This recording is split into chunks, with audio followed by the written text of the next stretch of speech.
Hello friends, I am Dr. Shweta Agrawal. We have already discussed meaning, characteristics, types and components of health education in previous video. We are discussing components of health education. We have already discussed physical health and social health. Now, in this video, we will discuss mental health and emotional health. Actually mental health, emotional health हमारे brain से, हमारी pituitary gland से और हमारे adrenal gland से related होते हैं। इसी वजह से मैंने इन्हें एक वीडियो में रखा है।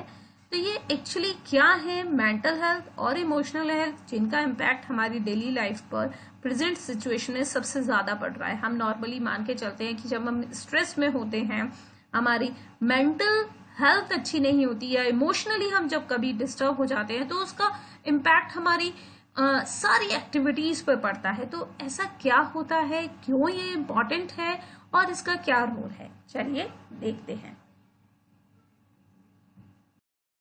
हमने ये फिजिकल हेल्थ कर ली और सोशल हेल्थ कर ली। अब आता है हमारा ये cognitive health. Cognitive health actually cognition जो है वो मेंटल, माइंड, मस्तिष्क से जुड़ा हुआ है। तो थोड़ा सा उससे पहले जरा हम ये देखना चाहते हैं कि ये मेंटल हेल्थ डेवलपमेंट क्या है। मेंटल डेवलपमेंट जिसकी बहुत बार बात होती है, मेंटल डेवलपमेंट पे ही हमारा कॉग्निशन इफेक्ट करता है। कभी कभी हम मेंटल डेवलपमेंट और कॉग्निटिव डेवलपमेंट को एक साथ सिनोनिम्स के तौर पे ले लेते हैं, लेकिन एक्चुअली ये सिनोनिम्स एक दूसरे के नहीं है। Mental development is a wider term and cognitive development is a narrow term. Cognitive development is a part of mental development. Actually mental का मीनिंग क्या है? ब्रेन से रिलेटेड है, दिमाग, मस्तिष्क। और हमेशा दिमाग के, ब्रेन के 3 तरीके के डेवलपमेंट होते हैं। एक डेवलपमेंट आया physical development of brain, physiological development of brain, cognitive development of brain. अब ये फिजिकल डेवलपमेंट ऑफ ब्रेन क्या है, जिसे हम एक तरीके से ग्रोथ बोल सकते हैं। ठीक है, कि मस्तिष्क का फिजिकल तौर पर, उसके शारीरिक तौर पर कितना विकास हो रहा है, ब्रेन के वेट में, उसके साइज में, उसके प्रपोर्शन में, क्योंकि इसमें अलग अलग लोब होते हैं, 4 लोब होते हैं। तो इन 4 लोबों का आपस में क्या प्रपोर्शन है, सबका सही विकास हो रहा है या नहीं, यानी कि स्ट्रक्चर में जो भी डेवलपमेंट हो रहा है वो क्या है, वो है फिजिकल डेवलपमेंट। अब फिजियोलॉजिकल डेवलपमेंट, हर 4, जैसे अभी मैंने बोला ना 4 लोब होते हैं, तो इन ये चारों लोब, इनमें जो फंक्शनिंग है वो सही तौर पर हो रही है या नहीं, यानी कि ब्लड सप्लाई हो रही है, जो इनका वर्क है वो ये कर रहे हैं। विजन सेंटर, जैसे इनमें एक लोब होता है ऑक्सीपिटल सेंटर।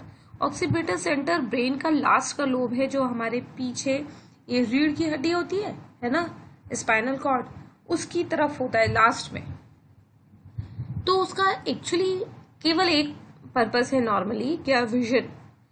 जो हमारी आंखें देख रही हैं, आंखों ने केवल क्या काम किया, ये सेंसरी ऑर्गन है, इनसे सेंसेस लेके गया और ब्रेन में पहुंचाए। अब ब्रेन ने इंटरप्रेट किया कि ये क्या चीज है और इसका क्या मीनिंग निकाल सकते हैं। जैसे एक शेर देखा, छोटा शेर का बच्चा, अब वो शेर भी हो सकता है, वो बिल्ली भी हो सकता है, कुछ भी हो सकता है। तो आंखें इसका इंटरप्रिटेशन नहीं निकाल पाएंगी कि वो शेर है या बिल्ली है, उसे पर्सन को क्या करना है, ये इंटरप्रिटेशन तो ब्रेन में जाकर हो रहा है। तो ये फंक्शनिंग कौन करता है, ये फंक्शनिंग होती है ब्रेन के ऑक्सीपिटल लोब में। तो अब ऑक्सीपिटल लोब यदि वर्क कर रहा है तो भाई उसको न्यूट्रिशन भी तो चाहिए, तो वहां उसको प्रॉपर ब्लड सप्लाई हो रही है, वो प्रॉपर अपने काम कर पा रहा है। जो सिग्नल्स सेंसरी ऑर्गन से उसके अंदर आते हैं, ऑक्सीपिटल लोब में आते हैं, उनको वो मोटर ऑर्गन्स तक किस तरीके से पहुंचाता है ना। आंखें भागती हैं क्या, शेर के बच्चे को देखने के बाद आंखें भागेंगी या पैर भाग के मूवमेंट के द्वारा हमें और कहीं पे ले जाएंगे, पैर भागेंगे ना। हाँ, तो यानी कि जो सेंसरी ऑर्गन आईज ने सेंसेस लिए उस पर एक्ट कौन कर रहा है? हमारे पैर। ठीक है, तो ये सारी एक्टिविटी, ये सारे इंस्ट्रक्शन कौन देता है? ये सारे इंस्ट्रक्शन देता है ब्रेन। तो इस ब्रेन को सही फंक्शन करने के लिए, सही एक्टिव फॉर्म में रहने के लिए किसकी जरूरत है? ब्लड की, न्यूट्रिएंट्स की। तो वो वहां पे फंक्शन हो रहा है या नहीं, ये डिपेंड करता है, ये होता है फिजियोलॉजिकल डेवलपमेंट हुआ है उसका या नहीं, कि वो अपना काम कर पा रहा है, ब्लड सप्लाई उसमें प्रॉपर आ रही है, वो रिएक्शन टाइम जो है उसका वो प्रॉपर है। कई लोग होते हैं, अच्छा ये बताओ, आप लोग आग पर यदि हाथ रखोगे या किसी गर्म चीज से छू लोगे तो कितनी देर बाद हटाओगे? तुरंत हटाओगे ना। तो ये तुरंत हटाना यानी कि रिफ्लेक्सेस जो हैं, ये सब physiological development of the brain पर डिपेंड करते हैं। अब इसके बाद आता है, ये फिजिकल समझ लिया कि दिमाग का पूरा स्ट्रक्चर ब्रेन का और उसकी जितने भी प्रोपोर्शनेट स्ट्रक्चर होना चाहिए, वेट होना चाहिए, वो सब पूरा बढ़ रहा है, हो रहा है। और फिजियोलॉजिकल डेवलपमेंट भी हो रहा है कि उसमें पूरी प्रॉपर ब्लड सप्लाई हो रही है, उसको जैसे एक्टिव करना चाहिए, जिस सिचुएशन में जैसे एक्टिव होना चाहिए वो हो रहा है। अब आया कॉग्निटिव डेवलपमेंट। क्या मैं एक बार सीख के कि हाँ मैं नहीं समझ पाई थी कि ये शेर का बच्चा था या बिल्ली का था, और मैंने शेर के बच्चे को बिल्ली का बच्चा समझ के उठा लिया और प्यार किया, उसने मुझे काट लिया, या फिर सबने मुझे मना किया, है ना, जो भी सिचुएशन रही होगी, तो क्या मैं नेक्स्ट टाइम फिर से दोनों का बच्चा आए तो वही एक्टिविटी, वही गलत एक्टिविटी दोबारा से अप्लाई करूंगी? नहीं। क्यों नहीं करूंगी? क्योंकि मेरे माइंड में मेरी मेमोरी बन जाती है और ये थिंकिंग डेवलप हो जाती है कि ये कैरेक्टरिस्टिक्स सिम्टम्स शेर के बच्चे के होते हैं और ऐसे कैरेक्टरिस्टिक्स एक बिल्ली के बच्चे के होते हैं, बन जाती है ना। तो ये क्या है? ये है कॉग्निटिव डेवलपमेंट, यानी कि थिंकिंग का बनना, मेमोरी का बनना, जनरलाइजेशन निकाल पाना, इंटरप्रिटेशन कर पाना, ये है कॉग्निटिव डेवलपमेंट, कि मेरा ब्रेन किस तरीके से वर्क कर रहा है, कैसा वर्क, डिसीजन मेकिंग में कैसा वर्क कर पा रहा है, प्रीवियस नॉलेज को कितना यूज कर पा रहा है, प्रीवियस नॉलेज और न्यू नॉलेज से न्यू स्कीमास कैसे बना रहा है, वो होता है कॉग्निटिव डेवलपमेंट। और ये तीनों मिलकर ही हमारे मेंटल हेल्थ को बताते हैं। यदि किसी की ब्रेन का विकास सही नहीं हुआ है तो वो कुछ सोच ही नहीं सकता, उसका कुछ थिंकिंग ही नहीं हो सकती। अब ब्रेन का विकास तो सही हुआ है, फिजिकल डेवलपमेंट तो सही हुआ है, लेकिन उसमें ब्लड सप्लाई नहीं है, प्रॉपर फंक्शनिंग नहीं है उसकी, है ना, और कभी कभी इंजर्ड हो जाता है व्यक्ति, कोई एक्सीडेंट हो गया, मिसहैपनिंग हो गई, तो जिसकी वजह से कोई पर्टिकुलर लोब में कोई इंजरी आ गई, कोई इम्पैक्ट आ गया, तो वो उस पर्टिकुलर लोब से रिलेटेड जितने फंक्शन होते हैं वो एक्टिविटीज ढंग से नहीं कर पाता, उन पर नेगेटिव इम्पैक्ट पड़ता है। तो ये क्या हो गया? ये हो गया physiological development of the brain से रिलेटेड। फिर कॉग्निटिव डेवलपमेंट से रिलेटेड कि उसकी मेमोरी कैसी है, वो कितने लॉजिकल थिंकिंग निकाल पाता है, कैसे क्रिएटिव है। आप लोगों ने कई बार एक मैसेजेस आते होंगे आप लोगों के पास कि जिस व्यक्ति को ये पिक्चर ग्रीन और पिंक दिखाई दे रही है वो उसका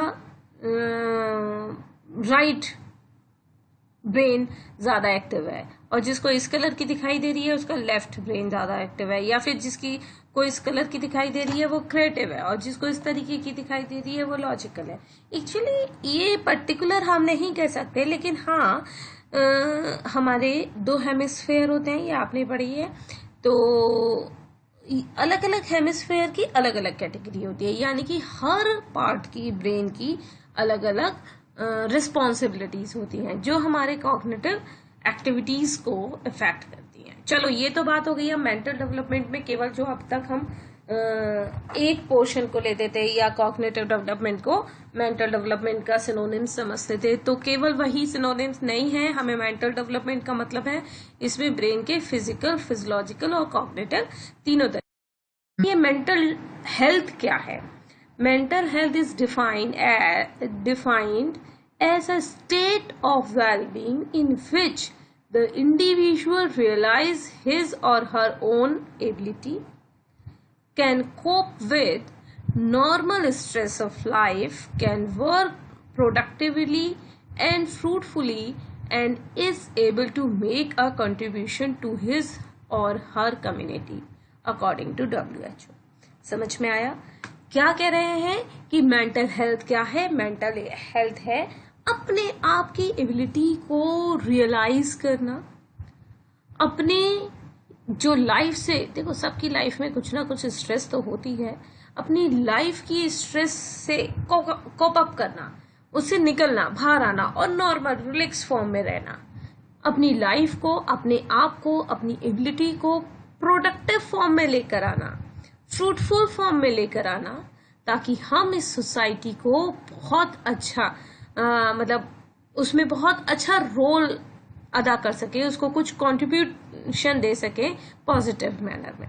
ठीक है, ऐसा नहीं है, एक टीचर का रोल है ऐसे स्टूडेंट्स निकालना जिस भी फील्ड में है कि उनमें इतनी ज्यादा नॉलेज हो, वो लॉजिकल थिंकिंग कर सके, कुछ क्रिएशन कर सके और उनके कंसेप्ट क्लियर हो। ना कि ये टीचर की रेस्पॉन्सिबिलिटी है कि ऐसी टीचिंग करना कि एक टेररिस्ट बनाना, नहीं है ना ये टेररिस्ट बनाने की। बिल्कुल टेररिस्ट बनाएगा यदि टीचर, तो वो भी तो टीचिंग का काम है, लेकिन वो कम्युनिटी के लिए नेगेटिव प्रोडक्ट है, एंटी सोशल एक्टिविटी है। तो हम टीचर की रेस्पॉन्सिबिलिटी हो गई कम्युनिटी में पॉजिटिव सेंस में प्रोडक्ट्स देना। तो यही क्या शो करता है?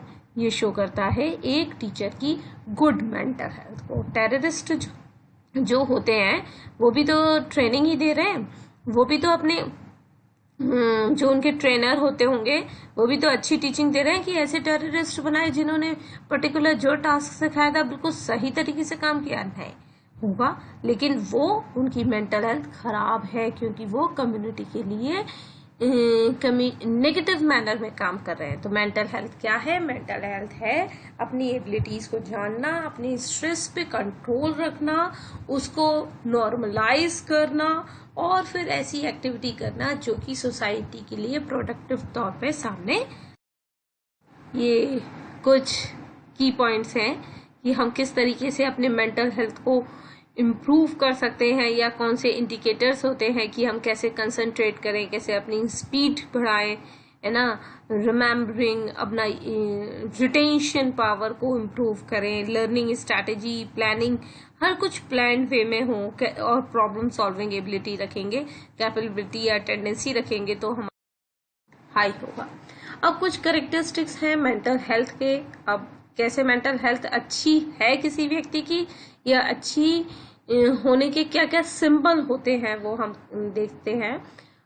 क्या है? एबिलिटी टू लर्न, जो जल्दी सीख लेता है ना, किसी बात को जल्दी समझ लेता है, तो हम कहेंगे कि इसकी मेंटल हेल्थ अच्छी है। आप सोचो, आप किसी टेंशन में होते हैं तो आपको सीखने समझने की कोशिश करते हो तो वो समझ में आता है, उतनी ज्यादा दिक्कत होती है। और यदि आप खुश होते हो तो जो सब्जेक्ट आपकी पसंद का भी नहीं था वो आप जल्दी से सीख जाते हो। मेमोरी, जिस व्यक्ति की मेमोरी अच्छी होती है उसकी भी मेंटल हेल्थ अच्छी होती है ना। जिनको याद रहता है कोई भी चीज, वो उसको बार बार नहीं पढ़ना पड़ता, तो वो खुश रहता है कि हाँ मेरे को तो एक बार पढ़ने पे यही चीज याद रहेगी। हाई IQ, जिसका IQ अच्छा होता है, इंटेलिजेंस क्वोशिएंट अच्छा होता है, वो लॉजिकल थिंकिंग अच्छी करता है। IQ होने पर ये नॉर्मली मान के चला जाता है कि उसकी मेमोरी भी अच्छी होगी, तो वो उस चीज को याद कर लेगा, लॉजिक्स निकालेगा। क्रिएटिव भी एक मतलब अच्छा पॉजिटिव कोरिलेशन है क्रिएटिविटी, मेमोराइजेशन और IQ इन सब में, थिंकिंग एबिलिटी में। तो नॉर्मली उनकी मेंटल हेल्थ अच्छी होगी और इस मेंटल हेल्थ का इफेक्ट उसकी एक्टिविटी पे पड़ेगा। अब क्या है? इनोवेटिवनेस। बिल्कुल, जो बच्चा जितना ज्यादा इनोवेटिव होगा, वो इनोवेटिव हो ही तब सकता है जब उसकी मेंटल हेल्थ अच्छी है, जब उसके अंदर पॉजिटिविटी होगी, जब उसके अंदर कोई मेंटल स्ट्रेस नहीं होगी जिसकी वजह से उसका ब्रेन थकान महसूस करेगा, तभी तो वो क्रिएटिव होगा, तभी तो कुछ वो इनोवेशन करेगा। गुड थिंकिंग अच्छी, अभी मैंने बोला ना पॉजिटिविटी, तो गुड थिंकिंग होगी, अच्छे विचार आएंगे। इंट्यूशन होगा, अपने अंदर से एक भाव उत्पन्न होंगे कि मैं ऐसा हूं, मैं अच्छा हूं, मुझे अच्छा करना चाहिए। ठीक है। जजमेंट, बिल्कुल सही डिसीजन ले सकेगा। क्यों? क्योंकि मेंटल हेल्थ अच्छी होने पर वो ऑटोमेटिकली लॉजिकल थिंकिंग्स थोड़ी थोड़ी डेवलप हो जाती है। मतलब अभी तो मैंने बोला कि हेमिस्फेयर की भी बात होती है ना, कि हमारा जो ये लेफ्ट साइड का ब्रेन है, लेफ्ट साइड का हेमिस्फेयर है, यदि ये डोमिनेट होता है तो हम लॉजिकल होते हैं, है ना, और तब हम ज्यादा अच्छे डिसीजन ले सकते हैं। लेकिन ऐसा नहीं है, जिनका राइट साइड का या जो क्रिएटिव होते हैं वो लॉजिकल नहीं, थिंकिंग को नहीं रखते। ऑटोमेटिकली जब मेंटल हेल्थ अच्छी होती है तो वो जजमेंटल प्रोसेस अच्छी करते हैं। जिनकी लैंग्वेज अच्छी होगी, लैंग्वेज पे कमांड होगा, उनकी भी मेंटल हेल्थ अच्छी बन जाती है। जिनमें रीजनिंग पावर, रीजन वही लॉजिकल से निकलता है ना, रीजनिंग पावर अच्छी होती है, उनकी भी मेंटल हेल्थ अच्छी होती है, क्योंकि वो प्रॉब्लमेटिक सिचुएशन में आने पर भी अपनी प्रॉब्लम को इजीली सॉल्व कर पाते हैं। अटेंशन, कंसंट्रेशन, अटेंशन और concentration is a important factor of mental health, और we can say it is a primary factor और primary step of mental health. जब हम किसी भी चीज को सीखते हो या मेरी पीपीटी भी सुन रहे होंगे, तब क्या होगा, तब आप अटेंशन पे कर रहे होंगे, तब तो आपको समझ में आ रही होगी। कंसंट्रेशन के साथ सुन रहे होंगे, तब तो आपको समझ में आ रही होगी। नहीं तो कह रहे होगे कि क्या बोला जा रहा है इस पीपीटी में, क्या हो रहा है इस पीपीटी में, मेरे समझ में नहीं आ रहा। समझ में नहीं आ रहा यानी कि एक देखो, समझ में नहीं आ रहा जब कह रहे हो, अब अपने माथे पे देखो, एक स्ट्रेस, कुछ लाइंस ऐसी बन रही है, वो क्या कह रहा है, स्ट्रेस हो रही है, यानी कि आपकी मेंटल हेल्थ खराब होने का पहला सिंबल स्टार्ट हो चुका। और जब आपको समझ में आ रहा है, तब देखो अपने फेस पे, अपने ये फोरहेड पे कैसी लाइंस बन रही हैं, क्या हो रहा है ना, वो सिंबल है कि हाँ, आपको ये पढ़ने में मजा आ रहा है, आपकी मेंटल हेल्थ पे ये अच्छा इफेक्ट आ रहा है। और जैसे जैसे मेंटल हेल्थ अच्छी होती जाती है, उस कंटेंट से, उस एक्टिविटी से हमारी कनेक्टिविटी पॉजिटिव होती जाती है। अब आया बैलेंस्ड बिहेवियर। बिल्कुल, जब मेंटल हेल्थ अच्छी होती है तो हम बैलेंस्ड होते हैं, और जब हम टेंशन में आ जाते हैं तो कई बार हमें समझ में नहीं आता, गुस्सा कर आ गए, फिर बाद में आने के बाद हम कहते हैं ओहो मैंने बेकार में इतना सारा बोल दिया। तो यानी कि आपकी मेंटल हेल्थ इतनी बिगड़ी थी जिसकी वजह से आप अपने बिहेवियर को बैलेंस नहीं कर पाए, उसमें पाए। इसके बाद है एबिलिटी ऑफ प्रॉब्लम सॉल्विंग, है ना। जब मेंटल हेल्थ अच्छी होती है तो problem solving ability automatically high हो जाती है। हैप्पीनेस, जॉयफुल लाइफ, ये सब बढ़ता जाता है। पॉजिटिव बिहेवियर होता है, नेगेटिव थिंकिंग कम आती है दिमाग में। जब हम स्ट्रेस में होते हैं तो हर चीज पे नेगेटिविटी आती है ना, हर चीज का नेगेटिव रीजन सोचते हैं हम, और जब हम खुश होते हैं तब हमारे अंदर पॉजिटिव आती है। कोई बात नहीं, किसी ने ऐसा किया होगा तो अच्छा ही होगा। और यदि हमारे पास अंदर नेगेटिविटी होती है तो हम, किसी ने हमारी मदद भी की है तो भी हम क्या सोचते हैं, कोई ना कोई इसके पीछे रीजन होगा, इसको कोई फायदा होने वाला होगा। ये क्या है, नेगेटिव थिंकिंग। अब है पर्सनैलिटी। पर्सनैलिटी हमारी पर ऑटोमेटिकली पॉजिटिव इफेक्ट पड़ता है, ठीक है, मेंटल हेल्थ का। Keep himself tidy and personal hygiene. बिल्कुल, जब हम अपने आप को साफ सुथरा रखते हैं, साफ सुथरा इन दी सेंस रोज नहाते हैं, नहीं, साफ सुथरे का मीनिंग है जब हमारे माइंड में हम नेगेटिव थॉट्स आने से रोकते हैं, अपने आप को खुश रखने की कोशिश करते हैं, तो मेंटल हेल्थ ऑटोमेटिकली अच्छी हो जाती है। Well oriented to time, place, person and environment. जब हम हर चीज को अच्छे से जानते हैं, देखो वेल ओरिएंटेड टू टाइम की बात ये क्यों करें, time, place, person and environment. हम जब अपने आप को, आप लोगों ने एग्जाम टाइम पर या एग्जाम के थोड़े पहले ही से ही टाइम टेबल बनाकर उसके अकॉर्डिंग काम करना शुरू किया होगा, तो आपने देखा होगा कि आपने कोर्स भी टाइम से कंप्लीटली याद कर लिया होगा, और आपके बाकी सारे काम भी सफर नहीं किए होंगे, सारी चीजों की प्रोडक्टिविटी अच्छी आई होगी, और उस टाइम का रिजल्ट भी बहुत अच्छा गया होगा।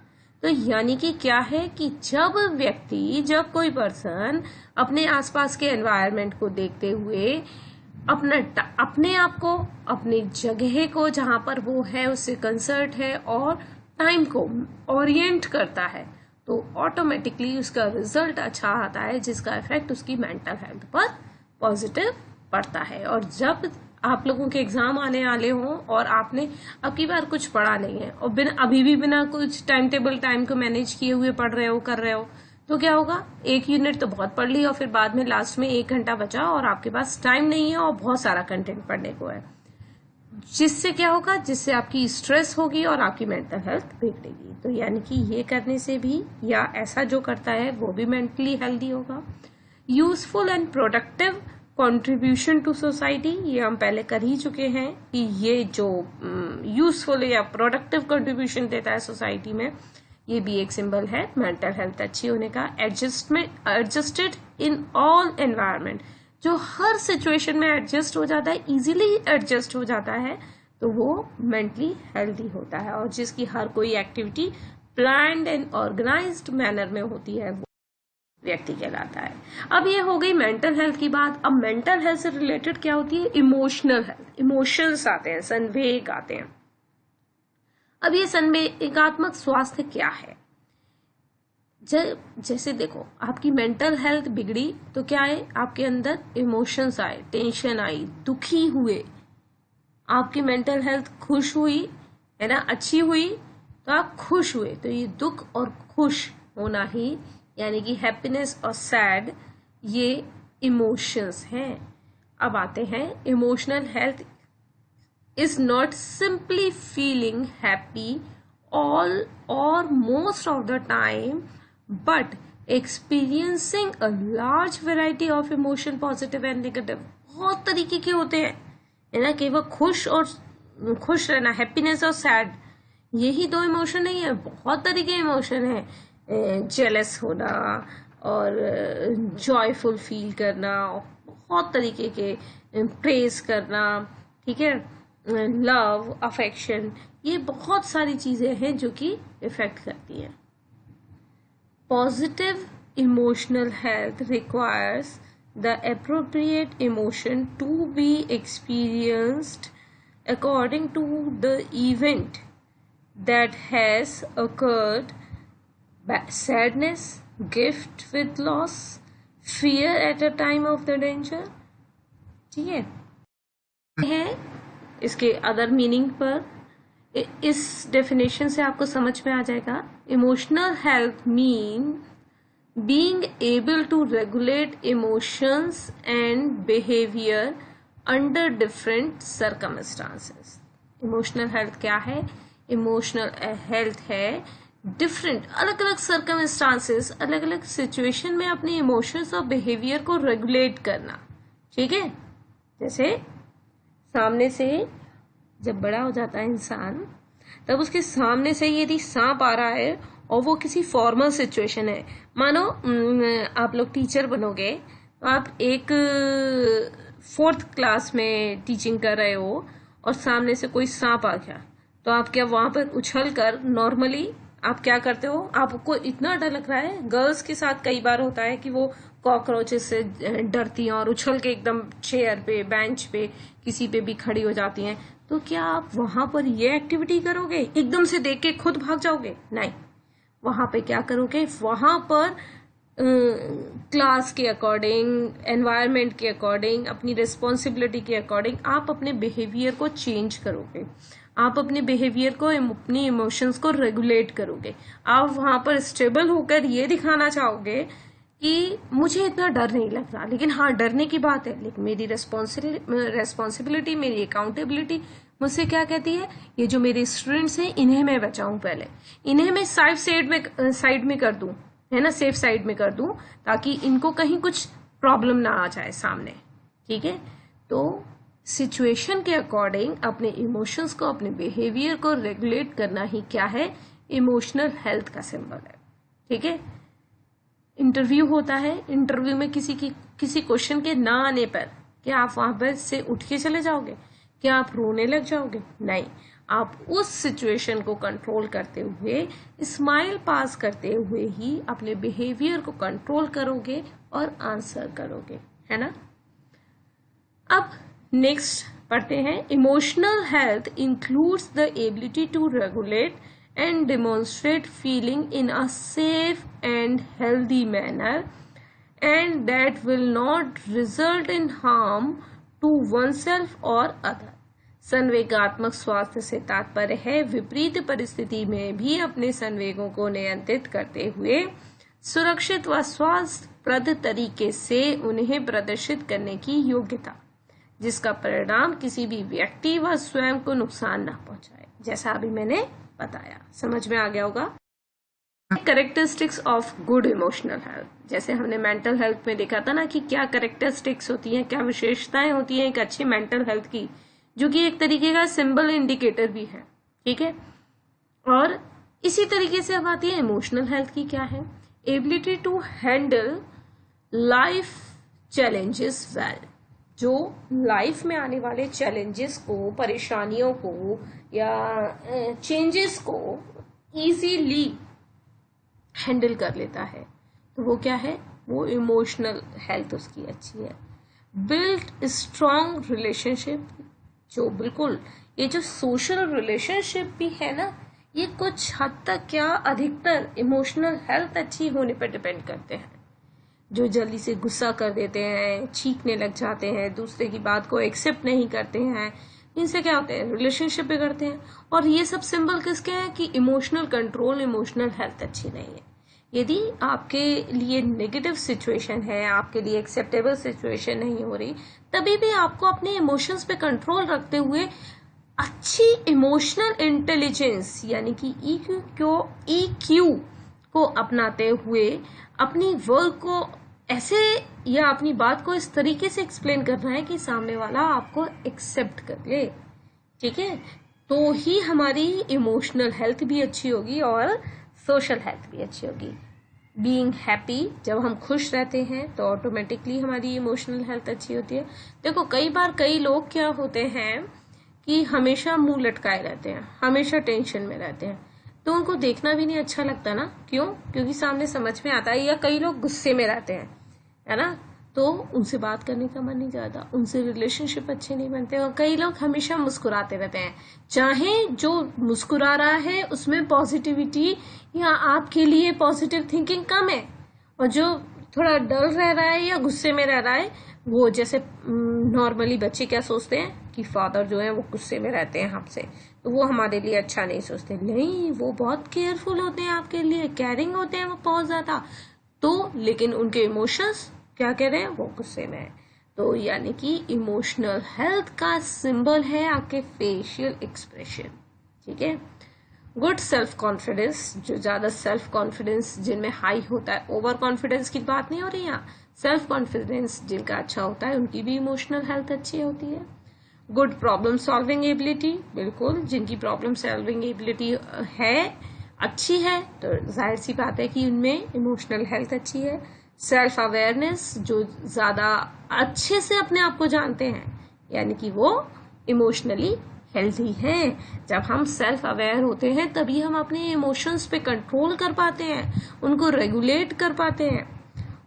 ओवरऑल साइकोलॉजिकल वेलबींग, पूरी हमारी साइकोलॉजिकल वेलबींग से रिलेटेड जितने भी वेरिएबल्स हैं उन पर यदि हम कंट्रोल करते हैं तो हमारा इमोशनल हेल्थ अच्छी होती है। Deal more efficiently with difficulties, जब हम अपनी डिफिकल्टीज को, परेशानियों को बहुत अच्छे से डील कर लेते हैं, तब हम क्या कह सकते हैं कि वो व्यक्ति emotional. Getting professional help if you need it, है ना। आप लोग स्टूडेंट लाइफ में हो, मैं वहां पे बताना चाहूंगी कि अभी आप लोग एक दूसरे की मदद कब करते होंगे? जब आपको सामने वाले से कुछ ना कुछ बैक में मिलने वाला है, चाहे वो अच्छे रिलेशन हो, चाहे वो प्रेस हो या उसके नोट्स हो, कुछ भी हो, तो आप कुछ ना कुछ हेल्प करने के लिए तभी एक्टिव होते हो जब आपको उसकी कुछ जरूरत होती है। कनेक्टिंग विद अदर्स, दूसरों से कनेक्ट होता है जो व्यक्ति, बात करता है, दूसरे की हेल्प करता है, दूसरे के संपर्क में बनाए रखता है, तो वो भी इमोशनली हेल्थी है। जो आइसोलेशन में रहता है, टॉपर है लेकिन किसी से बात नहीं करता, तो क्या कहते हैं हम उसकी कि उसकी इमोशनल हेल्थ अच्छी नहीं है, उसके अंदर जेलसी है, सुपीरियरिटी है ना। और जो आइसोलेशन में रहता है, जो डरता है लोगों से, अपने आप को बहुत खराब समझता है, अभी सेल्फ असेसमेंट था ना, सेल्फ अवेयरनेस था, तो अपने आप को खराब समझता है, अपने आप को अच्छा नहीं समझता है, तो वो इंफीरियरिटी की उसके अंदर इमोशन आ रहे हैं, तो उसकी भी हेल्थ अच्छी नहीं है, जिसका इम्पैक्ट उसके सोशल रिलेशनशिप से पर पड़ रहा है और जिसका इम्पैक्ट उसकी फिजिकल हेल्थ पे भी पड़ता है। कभी कभी वो डिप्रेशन में भी जा सकता है, मेंटल हेल्थ पे पड़ता है। तो ऑल ओवर हेल्थ खराब हो जाती है एक हेल्थ खराब होने से। और ये इमोशनल हेल्थ तो मेंटल हेल्थ, फिजिकल हेल्थ सब और सोशल हेल्थ सब को इफेक्ट करती है। ये सब एक ओवरलैपिंग की चीजें हैं ये। अब आता है get ability to manage our feeling and emotions, ये हम देख ही चुके हैं। अब क्या है स्टेइंग पॉजिटिव। जब हम पॉजिटिव होते हैं तब हमारे साथ क्या होता है, तब हमारे अंदर अच्छे इमोशंस आते हैं। अब है इनिशिएटिव एंड इंडस्ट्री। इनिशिएटिव यानी कि उसको, वो व्यक्ति जो इमोशनली हेल्दी होता है वो किसी भी चीज को इनिशिएटिवली लेना चाहता है, पहल करना चाहता है उसकी, है ना, कि मैं करूंगा, ये नए तरीके से मैं करूंगा, स्टार्ट करूंगा, है ना, आगे बढ़ता है। और इंडस्ट्री का मतलब वो मेहनती होता है। क्यों? क्योंकि उसमें अपने इमोशन को रेगुलेट करने की आदत होती है। वो दूसरों के डराने या धमकाने से अपने ऊपर से कंट्रोल या अपने डिप्रेशन में नहीं जाता, है ना, वो पावर रखता है, स्ट्रांग होता है, हेल्दी होता है।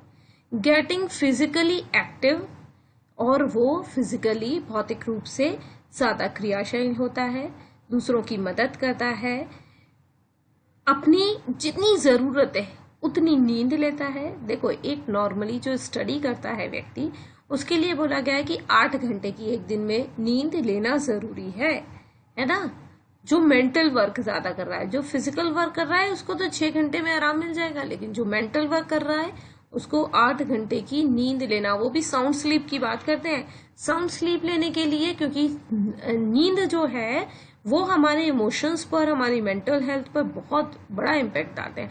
कभी कभी होता है ना, आप लोग 5 मिनट भी सोते होंगे, है ना, दिन की बात कर रही हो, रात की नहीं, 5 से 10 मिनट यदि सोए और कहते हैं कि आज बड़ी 5 या 10 मिनट में अच्छी नींद आ गई, एकदम रिलैक्स हो गया, तो ये जो रिलैक्स है इसके लिए ये कब मिलता है? जब साउंड स्लीप होती है। और साउंड स्लीप के लिए हमें मेडिटेशन करना चाहिए, हमें पॉजिटिविटी लानी चाहिए। एक चीज और करो, सोते समय ना अपनी जो आज आपने पूरे दिन भर अच्छे काम किए हैं उन्हें याद करो, तो देखना कितना रिलैक्स, कितनी अच्छी नींद आएगी।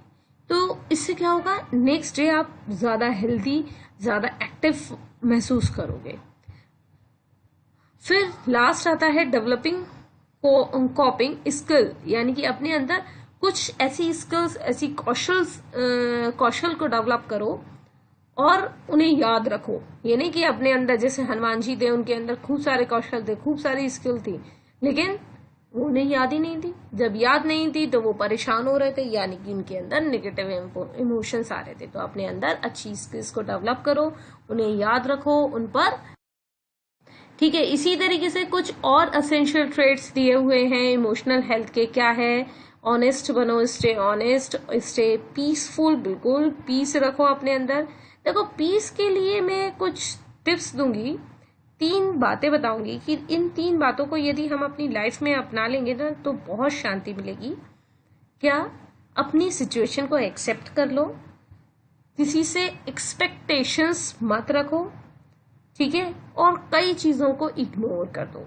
आप लोगों की जो स्टेज है उसके लिए बता रही हूँ, प्राइमरी लेवल के लिए नहीं है ये। आप लोगों की स्टेज पर एक्सेप्टेंस किसकी? अपनी सिचुएशन का, अपनी प्रेजेंट स्टेटस का, और नो एक्सपेक्टेशंस, किसी से एक्सपेक्टेशंस नहीं रखो, और इग्नोरेंस।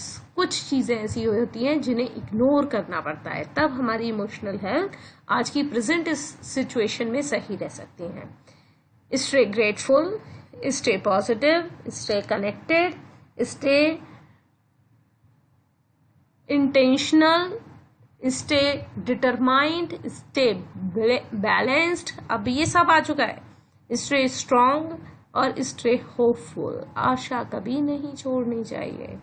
Hopeful, हमेशा हर चीज में पॉजिटिविटी लानी चाहिए। ऐसा हम करेंगे तो हमारी इमोशनल हेल्थ बढ़ेगी।